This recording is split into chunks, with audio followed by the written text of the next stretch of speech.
जय हिंद दोस्तों इस वीडियो में हम बात करेंगे क्लास 10 साइंस विषय का लेसन नंबर 2 का जो प्रश्न बैंक है उसका सॉल्यूशन देखेंगे।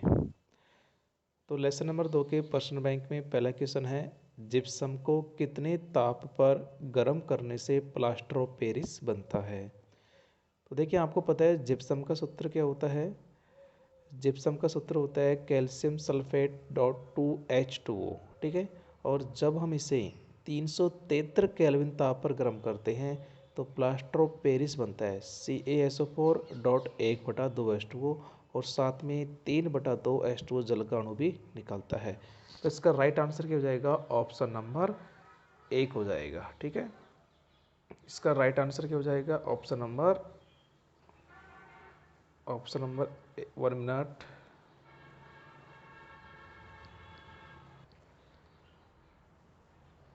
इसका राइट आंसर ऑप्शन नंबर 1 हो जाएगा 373 केल्विन, क्योंकि 373 केल्विन ताप पर जब जिप्सम को गर्म करेंगे तो प्लास्टर ऑफ पेरिस बन जाता है।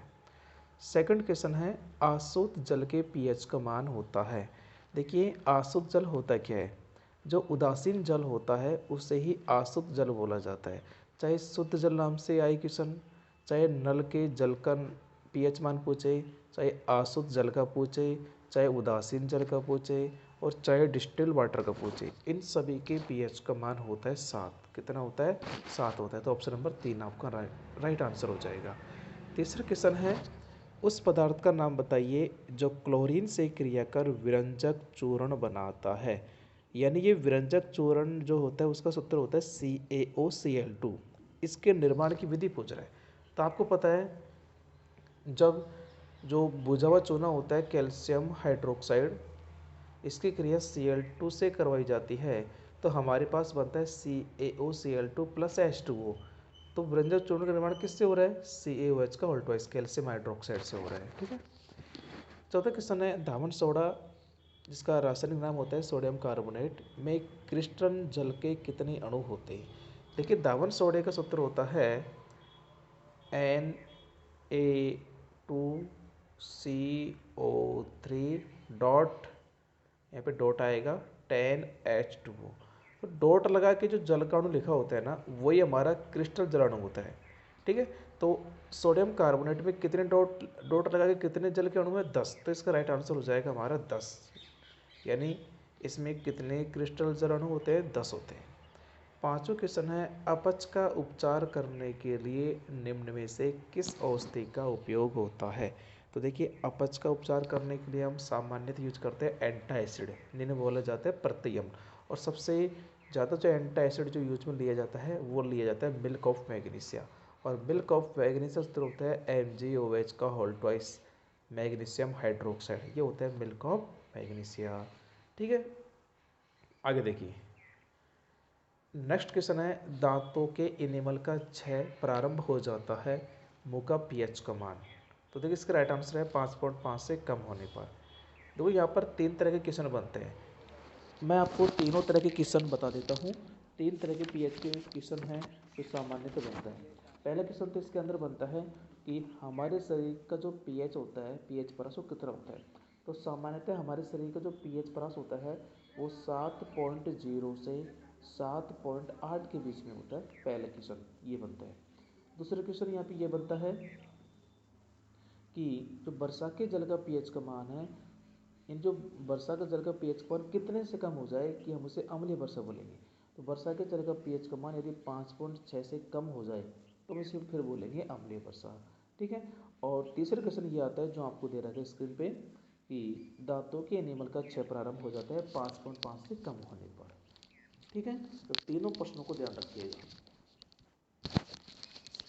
इन तीनों प्रश्नों का आपको ध्यान रखना है।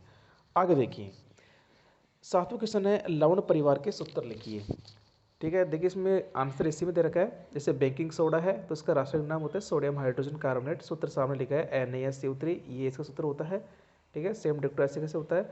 व्यंजक चूर्ण calcium oxychloride CaOCl2, caustic soda जिसे हम बोलते हैं दावन NaOH सोडियम हाइड्रोक्साइड, है ना। और वाशिंग सोडा या दावन सोडा सोडियम कार्बोनेट Na2CO3, और प्लास्टोपेरिस कैल्शियम सल्फेट अर्धहाइड्रेट CH4 डॉट 1/2 H2। ठीक है, ये इनके सूत्र होते हैं। नेक्स्ट देखिए आठवां क्वेश्चन है, हमारे सामने H+ आयन के ऋणात्मक लघु गुणक को कहते हैं। H+ आयन के ऋणात्मक लघु गुणक को कहते हैं, उसमें आंसर दे रखा है pH। देखिए एक्चुअल में होता क्या है, pH मान निकालने का एक सूत्र होता है। वो सूत्र क्या होता है, -log10 और आगे लिखा होता है यहाँ पर कोष्टक में H+। ये होता क्या है कि जो pH स्केल होता है ना, ये H+ आयन के बारे में बताता है। ये H+ आयन ज़्यादा है तो अम्ल, और H+ आयन की संख्या बहुत कम है तो क्षार होता है जनरली। ठीक है, और pH मान निकालने का सूत्र होता है -log10H+। तो क्वेश्चन कह रहा है कि H+ आयन के ऋणात्मक लघु गुणक को, लघु गुणक बोल रहा है इसको, log को, और ऋणात्मक को, यानी -log10H+ से इसकी परिभाषा भी बन जाती है किसकी, pH मान की, pH स्केल की। कैसे बनती है कि किसी विलयन में उपस्थित हाइड्रोजन आयन सांद्रता का जो ऋणात्मक लघु गुणक होता है, क्योंकि -log10 लग रहा है ना, और पीछे हुआ रहा है H+, तो किसी विलयन में उपस्थित हाइड्रोजन आयन सांद्रता का जो ऋणात्मक लघु गुणक होता है वो विलयन का pH मान कहलाता है। और क्वेश्चन कुछ ऐसा ही है हमारा। देखिए कि H+ आयन के ऋणात्मक लघु गुणक को, तो ऋणात्मक लघु गुणक को क्या बोलेंगे, pH बोलेंगे, क्योंकि परिभाषा क्या बनी थी इसके सूत्र से, pH मान निकालने का सूत्र क्या था, -log10H+। तो इससे परिभाषा बनती है कि किसी विलयन में उपस्थित हाइड्रोजन आयन सांद्रता का ऋणात्मक लघु गुणक विलयन का pH मान कहलाता है। तो इससे सिद्ध होता है कि H+ आयन के ऋणात्मक लघु गुणक को क्या बोलेंगे, pH बोलेंगे। ठीक है, आगे बढ़िए। सेकंड क्वेश्चन है, नींबू के अचार को एल्यूमिनियम धातु के पात्र में रखने पर क्या हो जाता है, वो विषैले हो जाता है। क्योंकि सामान्यतः क्या है, जो खट्टे पदार्थ हम धातु में रखते हैं ना, धातु के पात्रों में, तो विषैले हो जाते हैं। तो ऑप्शन आ जाएगा विषैला पदार्थ बनता है, खालिस्तान में लिया जाएगा। नेटल के डंक के दर्द को डाक की पत्तियों को रगड़ कर उदासीन किया जाता है। देखो डाक एक्चुअल में एक पादप का नाम है, और इसकी जो पत्ती होती है ना, ये क्षारीय प्रकृति की होती है। तो नेटल डंक में अम्ल होता है और इसकी पत्ती क्षारीय है, तो दोनों, जैसे हम नेटल ने डंक लगाया वहाँ पर पत्ती को रगड़ेंगे, डॉग पादप की पत्ती को, तो क्या करेगा, अम्ल और क्षार की अभिक्रिया से उदासीन हो जाएगा और दर्द समाप्त हो जाएगा। आगे देखिए पांचवा क्वेश्चन है, अम्लीय पदार्थों का pH मान 7 से कम होता है और जबकि क्षारीय पदार्थों का pH मान 7 से अधिक होता है। सिंपल सा क्वेश्चन है। आगे देखिए नवा क्वेश्चन, 5 विलयनों के pH मान दे रखे में 4, 1, 11, 7 व 9 प्राप्त होते हैं। इनमें से कौन से विलयन होंगे। अच्छा, ये अम्लता के आधार पर है। ठीक है, देखिए आपको पता है 7 पर तो क्या हो जाएगा, उदासीन हो जाएगा, यानी जिस विलयन का pH का मान 7 है वो तो क्या हो जाएगा, उदासीन हो जाएगा। 7 वाला तो क्या हो जाएगा, उदासीन हो जाएगा।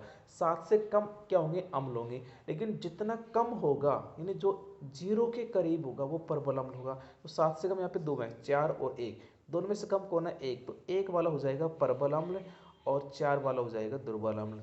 और 7 से अधिक वाले होते हैं क्षार, तो जिसका मान जितना अधिक होता है 14 के निकट होगा वो प्रबल क्षार होगा, और जो 7 के निकट होगा वो दुर्बल क्षार होगा। तो 7 से अधिक 2 है, 11 व 9, तो 14 के निकट 11 है तो 11 हो जाएगा हमारा प्रबल क्षार, और 9 है हो जाएगा हमारा दुर्बल क्षार। ठीक है, आगे बढ़िए। अब देखिए क्वेश्चन संख्या 10 से लेकर के क्वेश्चन संख्या आगे ये है 22 तक, क्वेश्चन संख्या 22 तक है ना, ये लॉन्ग क्वेश्चन है, तो इनके आंसर मैंने नीचे लिख रखे हैं। देखिए सीक्वेंस से क्वेश्चन संख्या 10 से स्टार्ट करते हैं। क्वेश्चन संख्या 10 था हमारा, प्रबल अम्ल प्रबल क्षार, दुर्बल अम्ल तथा दुर्बल क्षार के उदाहरण लिखिए। तो पहले मैं सबकी परिभाषा लिखूंगा और साथ में एग्जाम्पल लिखूंगा। प्रबल अम्ल क्या होंगे, वे अम्ल जो किसी विलयन में अधिक मात्रा में H+ आयन देते हैं, ये H+ आयन उत्पन्न करते हैं, प्रबल अम्ल कहलाते हैं। जैसे HCl है, H2SO4 है, HNO3 यानी हाइड्रोक्लोरिक अम्ल है, सल्फ्यूरिक अम्ल है और नाइट्रिक अम्ल है। दूसरा दुर्बल अम्ल, वे अम्ल जो किसी विलयन में कम मात्रा में H+ आयन देते हैं, दुर्बल अम्ल कहलाते हैं। प्रबल अम्ल अधिक मात्रा में H+ देंगे, दुर्बल अम्ल कम मात्रा में देंगे। इसका एग्जाम्पल है दुर्बल अम्ल के CH3COOH है ना, एसिटिक अम्ल, HCOOH फार्मिक अम्ल और H2CO3। आगे है प्रबल क्षार। प्रबल क्षार क्या हो जाएंगे, वे क्षार जो जल में घुलने पर अधिक मात्रा में OH- आयन उत्पन्न करते हैं, प्रबल क्षार कहलाते हैं, जैसे NaOH और KOH। दुर्बल क्षार, वे क्षार जो जल में घुलने पर कम मात्रा में OH- आयन उत्पन्न करते हैं, दुर्बल क्षार कहलाते हैं, जैसे NH4OH, AlOH को ट्वाइस, ZnOH को ट्वाइस, CaOH को ट्वाइस। इसके अलावा जो मिल्क ऑफ मैग्नीशिया होता है MgOH को ट्वाइस, वो भी दुर्बल क्षार होता है। ठीक है, तो ये हमारा क्वेश्चन हो गया।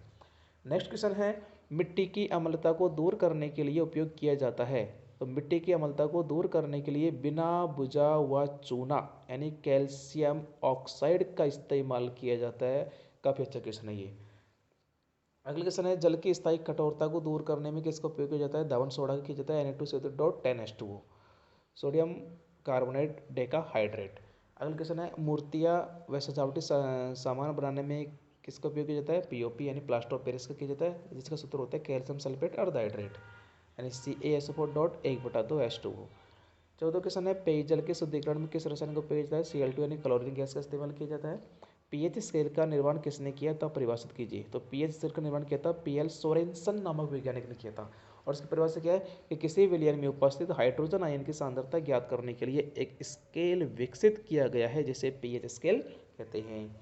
अगला क्वेश्चन है, अग्निशामक यंत्र में किसका उपयोग किया जाता है? तो आपको पता है बेकिंग सोडा किया जाता है, सोडियम हाइड्रोजन कार्बोनेट NaSCO3 का किया जाता है। रसोई घर में कस्ता पकौड़ी पाव रोटी बनाने में उपयोग, इसमें भी बेकिंग सोडा का इस्तेमाल किया जाता है, जिसका रासायनिक नाम होता है सोडियम हाइड्रोजन कार्बोनेट और सूत्र होता है NaHCO3। अगला क्वेश्चन है 18, इसमें दो क्वेश्चन है। पहला क्वेश्चन है, क्लोरोसार अभिक्रिया का चित्र बनाते हुए इसके उत्पादों के नाम लिखिए। सेकंड क्वेश्चन है, क्लोरोसार अभिक्रिया के रासायनिक समीकरण लिखिए। देखिए इसका क्वेश्चन पहले वाला क्वेश्चन ये है, क्लोरोसार अभिक्रिया का चित्र और इसके उत्पाद। तो ये इसका चित्र है, ठीक है, और इसके उत्पादों को सब लिखे गए हैं। इसमें एक तो सोडियम हाइड्रोक्साइड बनेगा, Cl2 बनेगा, हाइड्रोजन गैस बनेगा, तो सारे लिखे गए हैं। ये देखिए, ये Cl2 आ गया, 1 मिनट 1 मिनट रुकिएगा, ये Cl2 आ गया, ये हाइड्रोजन गैस आ गया, ठीक है, और ये NaOH आ गया। ये इसके मुख्य उत्पाद होते हैं और एक अभिक्रिया का पूरा चित्र बनाया गया है। और सेकंड क्वेश्चन है कि क्लोरोसार अभिक्रिया की रासायनिक समीकरण लिखिए। देखिए इसकी रासायनिक समीकरण लिखी गई है कि जब सोडियम क्लोराइड के जलीय विलयन में विद्युत धारा गुजारी जाती है तो सोडियम हाइड्रोक्साइड बनता है, क्लोरीन गैस बनती है और हाइड्रोजन गैस बनती है, ठीक है। और पहले क्वेश्चन में ये हमसे पूछा गया था, चित्र बनाओ इसके उत्पाद ये आगे इसके NaOH Cl2H2, समझ गए। आगे देखिए, क्वेश्चन संख्या 19। क्वेश्चन संख्या 19 में दो क्वेश्चन है। पहले क्वेश्चन है कि कोई धातु यौगिक A है जो तनु HCl के साथ अभिक्रिया करता है तो बुदबुदाहट उत्पन्न होती है और पोप की ध्वनि के साथ उत्पन्न गैस जलती मोमबत्ती को बुझा देती है। धातु यौगिक क्या है? सेकंड क्वेश्चन है, यदि उत्पन्न यौगिक में से एक कैल्शियम क्लोराइड है, यानी उसी क्वेश्चन को कंटिन्यू कर रहा है ये पहले वाली कोई, कि यदि उत्पन्न यौगिकों में से एक कैल्शियम क्लोराइड है तो इस अभिक्रिया के लिए संतुलित समीकरण लिखिए। देखिए क्वेश्चन कह रहा है कि कोई धातु यौगिक A तनु HCl के साथ अभिक्रिया करता है तो बुदबुदाहट उत्पन्न होती है और पॉप की ध्वनि के साथ उत्पन्न गैस जलती मोमबत्ती को बुझा देती है।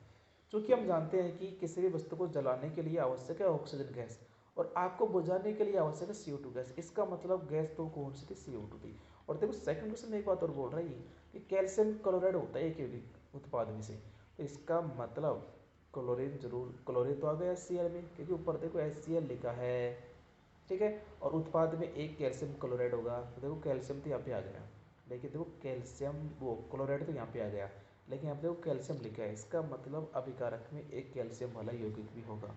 और इतना देखते हुए तुरंत याद आना चाहिए, क्या याद आना चाहिए हमें, कि जब कैल्शियम कार्बोनेट की अभिक्रिया HCl से कराई जाती है तो कैल्शियम क्लोराइड बनता है, CO2 बनता है और साथ में जल का अणु भी बनता है, ठीक है। तो ये हमसे पूछ रहा था क्वेश्चन में कि जब कैल्शियम कार्बोनेट की अभिक्रिया ऐसी होती है तो ये बनेगा। तो क्वेश्चन कह रहा था धातु यौगिक A कौन सा है जिसकी अभिक्रिया HCl से हो रही है तब CO2 गैस बनती है जो जलती मोमबत्ती को बुझा देती है। तो धातु यौगिक A कौन है? कैल्शियम कार्बोनेट है, ठीक है। सेकंड इसको समीकरण को संतुलित करवा रहा है, तो देखिए यहाँ पे हम 2 लगा देंगे, हमारा अभिक्रिया संतुलित हो जाएगी। HCl का 2 लगा देंगे, अभिक्रिया संतुलित हो जाएगी। अगला क्वेश्चन है, कुछ प्राकृतिक स्रोत में पाए जाने वाले अम्लों के नाम लिखो। तो देखो हमें यहाँ पे प्राकृतिक स्रोत दिया गया है और यहाँ पे अम्ल दिया गया है। तो देखिए पहले सिरका, सिरका में एसिटिक अम्लीय होता है, बिल्कुल होता है। नींबू में सिट्रिक अम्ल होता है, बिल्कुल होता है।